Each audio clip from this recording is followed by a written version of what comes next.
తమ న్యాయమైన కోరికలు తీర్చాలంటూ నెల్లూరులోని అంగన్వాడీలు రోడ్డెక్కారు. Andhra Pradesh anganwadi workers and helpers union ఆధ్వర్యంలో నగరంలోని పీడీ కార్యాలయం ఎదుట నిరసనకు దిగారు. మాజీ మంత్రి నగర నియోజకవర్గ ఇన్ఛార్జ్ పొంగూరు నారాయణ ఆదేశాల మేరకు టీడీపీ మహిళా నాయకురాళ్లు అంగన్వాడీల సమ్మెకు మద్దతు పలికారు.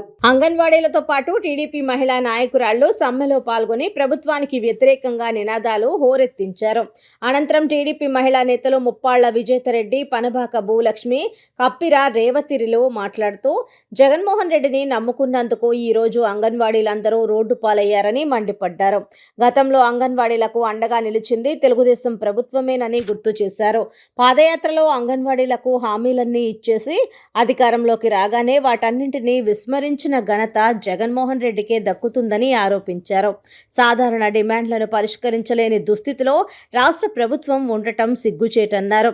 రాష్ట్ర ప్రజల్ని మోసం చేయడంతో పాటు ప్రతి వ్యవస్థని నిర్వీర్యం చేస్తున్నాడని ముఖ్యమంత్రిపై ధ్వజమెత్తారు. తక్షణమే ప్రభుత్వం స్పందించి అంగన్వాడీల న్యాయమైన డిమాండ్లన్నింటినీ పరిష్కరించాలని, లేని పక్షంలో వారి సమ్మెకు టీడీపీ అండగా నిలిచి పెద్ద ఎత్తున పోరాటానికి పూనుకుంటామని హెచ్చరించారు. ప్రభుత్వం ఏదైనా ఉందంటే తెలుగుదేశం ప్రభుత్వం. మరి ఈరోజు జగన్మోహన్ రెడ్డి గారు అధికారంలోకి వచ్చి కోడిగుడ్డు దగ్గర నుంచి ఆ యొక్క భవనాల పైన కానీ ప్రతి ఒక్కటి పిల్లలకి ఇచ్చేటువంటి సరుకుల పైన కానీ ఆయన బొమ్మలు పేరులతో ప్రచార పిచ్చితో ఈరోజు దారుణంగా మోసం చేసినటువంటి ప్రభుత్వం ఏదైనా ఉందంటే వైసీపీ ప్రభుత్వం. గతంలో ఆయన ప్రతిపక్షంలో చెప్పారు, నేను రాగానే మీకు శాలరీస్ పెంచుతానని, అలాగే మీ అందరికీ కూడా ఈ అన్న అండగా ఉంటానని చెప్పినటువంటి ఈ అన్న ఈరోజు అధికారంలోకి వచ్చిన తర్వాత నిట్టా ముంచి ఈరోజు మహిళలందరినీ కూడా వాళ్ళు విజయవాడ, హైదరాబాద్లో కూడా ధర్నాలు చేస్తే వాళ్ళందరినీ కూడా బంధించి చేసినటువంటి ఈ యొక్క ప్రభుత్వానికి తగిన బుద్ధి చెప్పాలి. మా యొక్క నిబంధనల్ని మా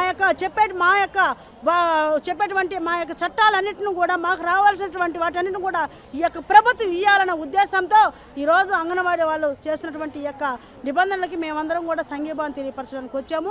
ఖచ్చితంగా తెలుగుదేశం పార్టీ మహిళలందరం కూడా ఈ యొక్క అంగన్వాడీ టీచర్స్కి వీళ్ళందరికీ కూడా సపోర్ట్గా ఉంటామని కూడా మేము తెలియపరుస్తున్నాం. Thank you. ఈరోజు అంగన్వాడీ వర్కర్స్కి మద్దతు తెలిపేదానికి తెలుగుదేశం పార్టీ తరపున పొంగూరు నారాయణ గారి సూచనల మేరకు మేము రావటం జరిగింది. అమ్మ తర్వాత అమ్మ అని ఎవరినన్నా చెప్పుకోవాలంటే అంగన్వాడీ స్కూల్లో ఉండే టీచర్ అయితే ఏమి, ఆయమ్మ అయితేనేమి. అలాంటి అమ్మకి ఆ రోజు జగన్మోహన్ రెడ్డి పాదయాత్ర చేసేటప్పుడు హామీలన్నీ ఇచ్చేశారు. ఈరోజు వాళ్ళ డిమాండ్లు మామూలువి, సాధారణమైనవి, జీతం పెంచమని, రెంట్ కల్పించమని, అట్లాంటి డిమాండ్లు కూడా నెరవేర్చకుండా వాళ్ళని అన్యాయంగా 4 సంవత్సరాల నుంచి నడి రోడ్డు పాలు చేసేసాడు. వాళ్ళలో చనిపోయిన వాళ్ళు ఉన్నారు, రోడ్లెక్కిన వాళ్ళు ఉన్నారు. కాబట్టి వాళ్ళ డిమాండ్లు న్యాయమైనవి, వాళ్ళు అడగటంలో ధర్మం ఉంది. నువ్వు ఖచ్చితంగా ఈ జగన్మోహన్ రెడ్డి ప్రభుత్వం వాళ్ళ డిమాండ్లను నెరవేర్చాలి. నెరవేర్చేంత వరకు వాళ్ళు సాగించే సమ్మెలో కానీ ఏ ప్రయత్నంలో అయినా కానీ తెలుగుదేశం పార్టీ తరఫున మా మహిళలందరమీ కానీ మా మద్దతు పూర్తిగా ప్రకటిస్తామని జగన్మోహన్ రెడ్డి గారికి తెలియపరుస్తూ, వైసీపీ ప్రభుత్వం మరలా ఇంకో ఛాన్స్ అడిగే హక్కు కూడా కోల్పోయిందని తెలియపరుస్తూ సెలవు తీసుకుంటున్నాను.